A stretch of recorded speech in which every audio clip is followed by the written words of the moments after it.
Welcome back, or welcome, depending if it's your first time, to the week that Welcome to 2025, although we did sneak in last week. Can't keep saying that every week, Steve. Yeah. Anyway, I'm back with Steve. Are you well? Oh, could kill it, mate, could kill it. Market's expensive. There you go. Thanks, Chris. See you next time. Look, I might set the scene for the next few weeks. So this will be the week that was for probably a few weeks. Maybe, while you're in Tuscany or something. Well, I'm over in Europe, yeah. But we're going to front load you. So good for you. Don't worry about us back here, mate. That's all right. Don't worry. Well, we'll just lose the audience while you float around the Amalfi Coast. Well, I'm glad you give me that much respect, mate. But we do have something coming up. Drum roll. Yes. So the next few weeks we've got a few specials coming up. So we've got a 2024 in review, which is quite enlightening. We've got some predictions for 2025. Call it quote-unquote predictions, so we don't get sued by ASIC. And then we've got 4 specials on how to think about investing. Yeah, it's a 4-part series. It's a 4-part series, yeah. So it's something it's one of the masterclasses that you've taught for a while now, which tends to go down really well. So we've broken that up into 4, and that'll come over the next few weeks. So while Jacob's in the Amalfi Coast. While I'm floating around in a private jet, which will be good. And I won't miss any of you, by the way. Anyway, this week... send snaps, mate. Send photos. I'll try, yeah. Or not. I'm actually deleting you for 4 weeks, mate. I've had enough. You got to do that these days. You got to rub it into your friends that you're in the Amalfi Coast, and here we are on the south of Portugal. It's puke. Be in France, Venice, Norway. Yeah, you and about 1 million Chinese. Yeah. Have fun, buddy. Can't you just be happy for me? You'd probably get out bird flu or something. Yeah. Righto, here we go. What do we got? Righto, hit that button, mate. Well, look, we're covering Jan 13 to 17. And this is an interesting one, right? Because we get poo-pooed on Cape more often than not. And it's quite funny. So the big issue that we're talking about is, are valuations, are tools like Cape even relevant anymore? Yeah. Because there's a new era of Cape and an old era of Cape. And I think it's important just to cover what both are and how we're looking at the tool. Yeah, look, this is always, again, what you get at, what we're trying to do is teach people about market cycles, right, broadly. Yeah. Right, just saying to people, the market goes up, the market goes down. Here's a tool. Cape is not a timing tool, right? It's not a timing tool. It's a valuation tool. Yes. Right, and that's where a lot of people get it wrong by saying, if you were in Cape, you'd have lost all these returns. Well, that's not right. That's not the way it works.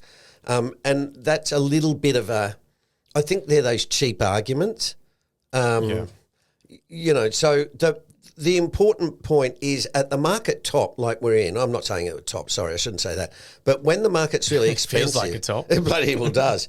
It goes on for longer than you expect, right? And the issue we're trying to get across is that this is not different. This is just a standard market cycle.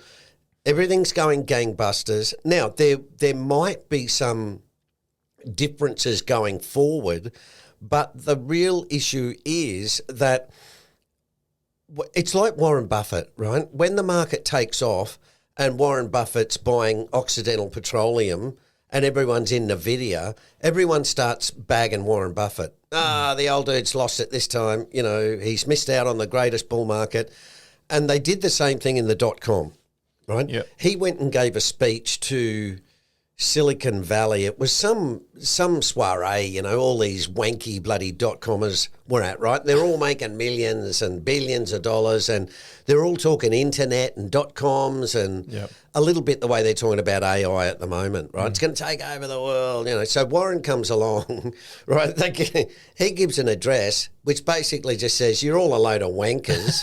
You don't know what you're talking about. This is what's happened before with aeroplanes and railways, Everyone thought they'd change the world. And what he was saying was, okay, the internet will change the world. What's the price? Yeah. Right? I'm an investor. And so... It's same as the tulip bubble and all the classics. Exactly. And it's really just saying, again, the market's really expensive, Now, will AI change the world? Well, yeah, probably. But what's the price you're buying it at? Yeah, exactly. Right? And that's what I'm trying to show, what we're trying to show with the CAPE and the earnings yield. Because as I keep sort of pointing out more recently, everyone's watching the price action line, right? They're not watching the earnings yield line. Well, I was going to say the same. So in CAPE, there's price and earnings, right? With the price being as it in the S&P 500 as an example, the CAPE being high doesn't mean sell out now immediately and don't invest until the price drops. Yeah. Because it could have a really slow 10 years where the CAPE comes down, but the price doesn't really move too much. Yeah, 65 to 82. Yeah. I'm sort of warming to that because the American economy is going very well. Trump can probably derail it a little bit. Whether he derails it a lot's another story. So you would expect the economy in the US to continue to do well. Therefore, most people go, oh, I should jump into the stock market. And this is the argument we were just discussing, which was, yeah, but what's the price? Yeah. Right? I know you've defined the future, but what's the price you're paying for that divinity? And what I'm saying is it's really expensive. Right? I can't predict it, but at this level, it usually falls 50%. I don't know how, I don't know when, but all I'm saying is if you put your money in the market now, you can probably expect, according to the earnings yield, you can expect about 2%. Yeah, exactly. Right? Well, during the week, I saw an ad for Macquarie, right? And that's not promoting Macquarie, but there was term deposits for 5.35%, I think.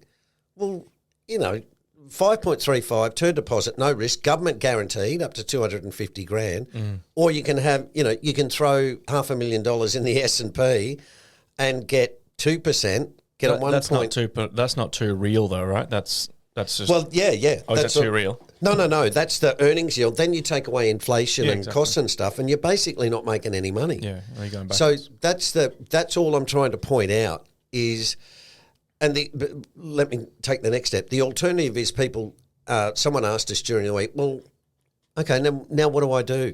And it's like, okay, well, go and look where things are cheap. It might be cheap property in Perth, or it might be corporate bonds, right? Or dare I say it, term deposits. Yeah.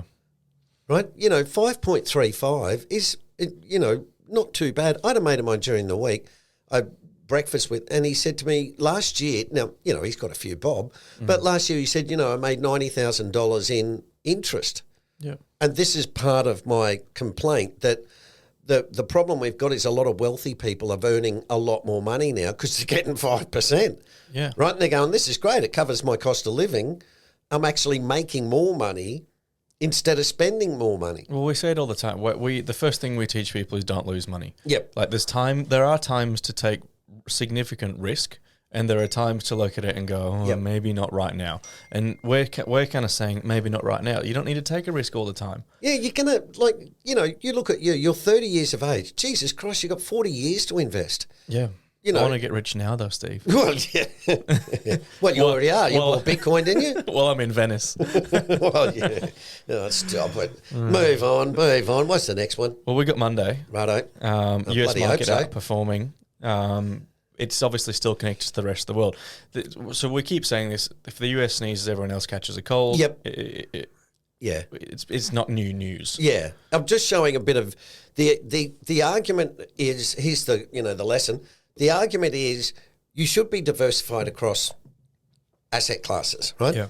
Now, the problem with that is that we've gotten to the point where we think diversification is I'm in the US, I'm in Australia, and I'm in England. And it's like, that's not diversification because the correlation is like 0.9.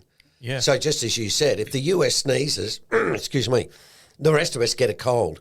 So you've got to look at uncorrelated assets. So if you're heavily into the stock market, you might say, all right, well, I'm going to hedge it with gold or an investment property. Well, you posted, I think, on the socials the other day, gold's outperformed stocks over the last 25 years. Yeah, it has. It's quite interesting. A bit of a surprise. But that's the idea. When you talk about diversification, you've got to talk about things that are not connected. And that's why we talk about in the program, we talk about the difference between stocks and cash, because cash gives you the uncorrelated asset against your stocks. Yeah. Then you use the volatility in stocks To rebalance. Using the cash. Exactly. Right? And that's the way, and that's why I say to people, it's different from property. You cannot buy a property and if the price falls 200,000 go, oh, that's all right. I'll just, I'll buy more of it. You can't do that. Right? Yeah, well, it's so important to have, and people are so afraid these days for some reason to hold cash. Yeah, because everybody's in Nvidia or Bitcoin or making money in residential property. So everybody thinks that if you're not getting 15%, you're not doing well. Yeah, and the S&P went up 25, right? So you look at it and go, man, I earned a lousy 15 and the US is going up 25. Oh, they're in a term deposit and they earn a lousy 4 and they're saying, Steve said I should have a term deposit. Yeah. What is it that, I can't remember the old saying, but there's something about, we always compare ourselves, right? We're just naturally social animals. And you look at it and go, oh, man, Jacob made 100% in Bitcoin and I only made 22 in stocks. You look at it and go, dude, 22 is pretty good. Yeah. And will Jacob hold on to the 100? Well, you don't know, but you know what I mean?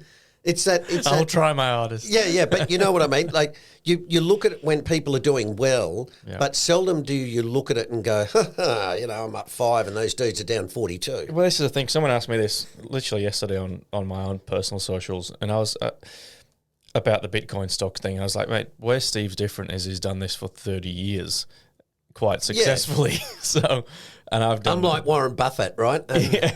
Whereas I've been in the market for 10 years. Yeah. So like me timesing that by 3 and getting that right over the next 20 years is actually going to be really difficult. Yeah, well, the other thing is too, and that's why if we talk to people about investment principles, right? And as you say, if you use the right principles in Bitcoin, no problem, right? And I can say, look, I don't like it, but Jacob's making money out of it, not because of Jacob, but because he's using the principles we talk about. Framework, yeah. If you use it in property or in cars or in art, you'll do well because the principles are. So we're not timing, right? We're talking to people about things that work over time.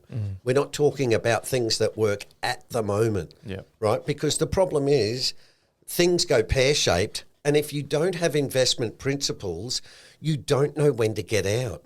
Yeah. Right? It's like, oh, well, should I buy it now? Should I buy more? That's why I'm saying you've got to have those principles to have your systematic way of investing to go, this is the way I do it. It hits that mark. Right. Okay. I sell or I rebalance or whatever. Right? Exactly. Yeah. And it's interesting. A bloke messaged me saying, well, should I buy this specific whatever? And I was like, when are you going to get out? And he was like, what do you mean? I was like, well, you shouldn't buy then. Yeah. If you ask a lot of people about their portfolios, you generally find they don't know when they're going to get in or when they're going to get out, right? And it's because they, build. I was talking to Jacob and his brother-in-law made $1 million in, like BHP. Oh, I should buy BHP. Jacob said it's really good. It's like, oh, right, okay. So 12 months ago. Yeah, you're buying BHP. Everyone's going, when do we sell it? And that's what I mean. You don't know, right? Because you don't know why you really bought it in the first place. Exactly. Consumer confidence kind of segues into that. It's still at not all-time highs, but people are still relatively confident that price is going to go up or it's going to do well. So it'd be interesting to see if it continues throughout the year. Yeah, it's an interesting one, actually. I think it might be a bit of a Christmas blip. We had unemployment figures out on Thursday, which were a little bit misleading. We created unemployment, I think, went up a little dot. But and everyone was like, oh, that's really good. But you look at it, it was like, I think there was 90,000 part-time jobs, hello Christmas, and a loss of full-time jobs. Wow, okay. So, you look at that and go, and when you look at the underutilisation rate, right, people who are going, oh man, I'd love more work, the unemployment rate is about 10%. right? So that's why I'm saying, the idea that we're doing all right is, I think, very patchy. There was a fellow who wrote on X and said, I'm at the airport and it's, it's heaps of people at the airport. It's pumping out here. And I wrote, well, his question was, where's all this mortgage stress? Question mark, right? Because the airport's pumping. And I wrote and said, well, people who are under mortgage stress are not at the airport, bro. They're not going anywhere, right? Yeah, that's true. So again, you got to do that stuff where you go, the restaurants are full. Well, yeah, because people who don't eat don't go to a bloody restaurant to represent poor people, right? Yeah. You're seeing the people who can afford to go to a restaurant. Oh, mate, people go in debt to go on holiday these days. Not all of us. But yeah, I know what you mean. So you're going into debt for Europe, are you? Oh, yeah, something like that. Well, you should see the bill, mate. But I do a fair bit of travel for the day job, and the airports are pumping. Yeah. But it's a real theme now, with Instagram, and everybody wants to tell people how many countries they've been to, as if, look, I'm not, I'm okay with travel. I don't like it that much. I'd rather just take a drug and end up in Venice than go, you got to take a flight. And it's like, oh, no, God, I don't want to do that. Australia, Singapore, Dubai, London. It's like, oh, God, Yep.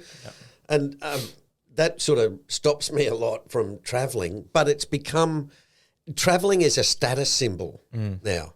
Yeah, that's right. True. Especially from Australia. Well, yeah, because we're so bloody far away. But you know what I mean? Like, it's, if you read the global macro stuff, there's a lot of complaints about travel, right? There's a lot of, tourists are flocking to Venice and, Japan. I saw yesterday, 1 million Australians went to Japan last year, right? Including friends of mine. Right. So it's just, people are doing a lot of travel, but a lot of it too is a lot of old people, right? Because we've got the cash. Yeah. Right, I'm old, I'm retired. What do? We'll go to Europe, right? We'll go to Venice. And what did we work for all those years if we can't see anything? A little bit, yeah. But again, it's this contagion, Jacob, of Jacob went to Europe. Oh, we should think about going to Europe. Yeah, we should. Jacob said it's great. Oh, okay, let's have a look. Yeah. We could borrow $5,000 and go to Europe. Oh, okay. But seriously, it's a little bit like the property market. I know, but that's what we are. We're social animals, and it's like, you go to a dinner party, there's 10 people and 9 have travelled, and you're sitting there, I went to the Gold Coast. And it's like, okay. Yeah. And people are, isn't the Amalfi Coast beautiful? Yeah, Portofino. And you're going, oh, right, okay. But there's a zillion other people at the Amalfi Coast anyway, all catching COVID or something. Yeah. Anyway, Buffett indicator on Wednesday. So it's corporate equities divided by nominal quarterly GDP. Yeah. Basically, it's really high. We've been saying it for a while. The old man might be a bit worried. Yeah, it's all expensive. That's for you, Chris. We need to get the Doritos shirts out there and listen. Well. Yeah, we're going to have new shirts soon. Yeah, expanding the budget here at That's it. Total Money Management. $300 for a shirt, thank you. You go, boss. So Thursday we've got global equity valuation indicators. So this chart here is showing what, Steve? Well, we talked about in the coaching call. Yeah, this week. Yeah. The principle here is mean reversion. Okay. What I'm trying to show people is over the last long while, what you've seen is large caps have dominated over small caps. Growth stocks have really killed value stocks, right? Now, value and small caps have done okay, but compared to large caps and growth, you're going, dude, you are really missing out, right? Underperforming. Excuse me. And the other one, the final one there is the USA since 2009 has absolutely killed everybody, right? Europe, Australasia and the Far East, emerging markets. Now, with the principles of mean reversion, at some point that will change. Now, here we go back to CAPE.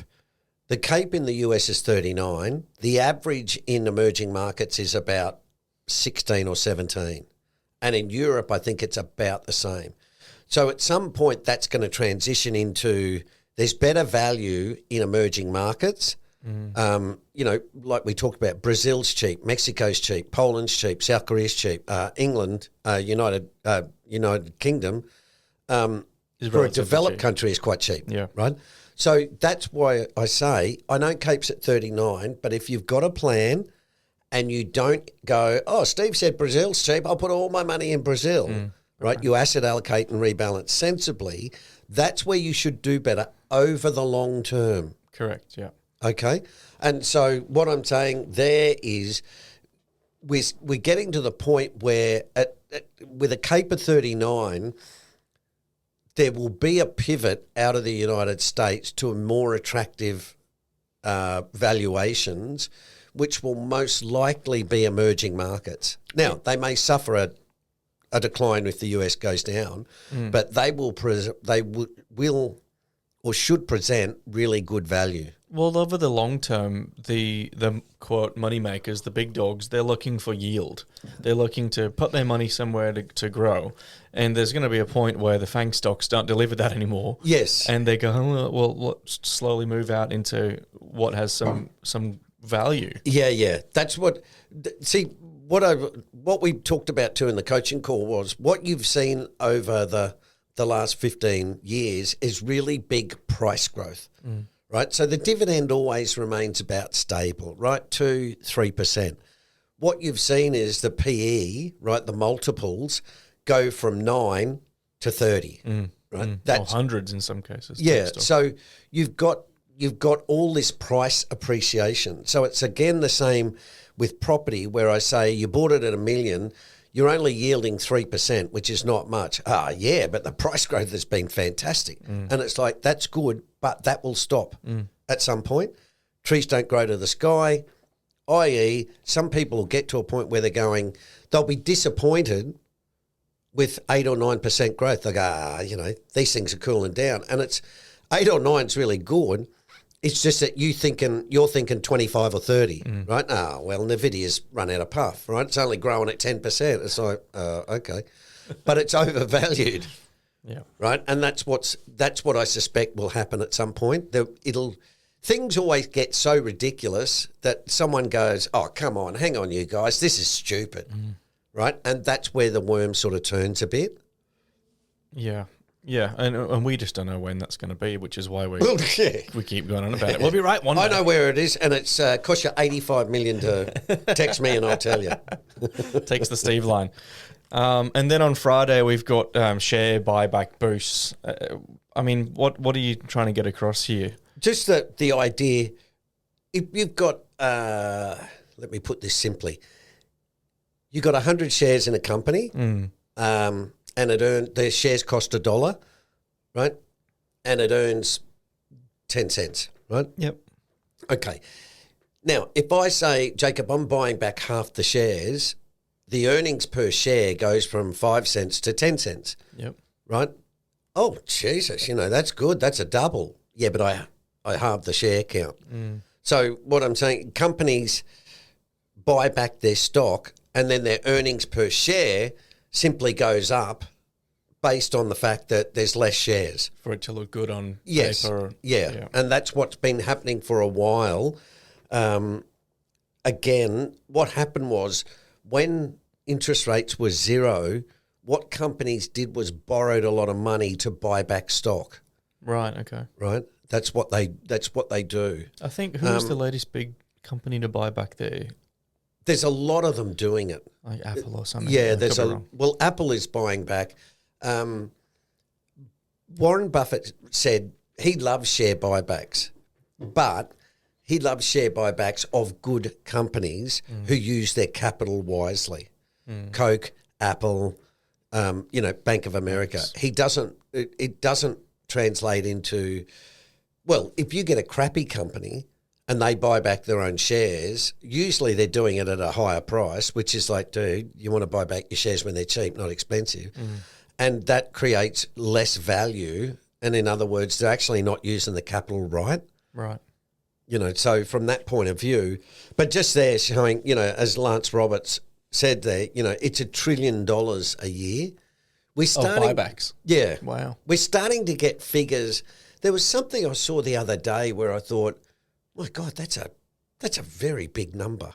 And we're starting to get to numbers now. See, when I was a kid, being a millionaire was like, man, that was really rich. Like my father had a friend who lived in Fiji, right? And they called him Ratu. I think that was a Fiji word for like king or something. I'm not sure. But he was a millionaire. And we were like, man, like Ratu's really rich.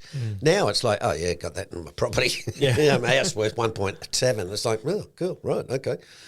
Like, the scale is, we now talk about centi-billionaires or centi-millionaires, like guys who have got more than 100 million. Yeah, Elon Musk has got like 250 billion or something. Yeah, they're pushing for or the even trillion more, now. 400 or something. Yeah. So it's like physics. You get to a point where you go, I just can't. It doesn't make sense. I can't comprehend that. Like it's too big or.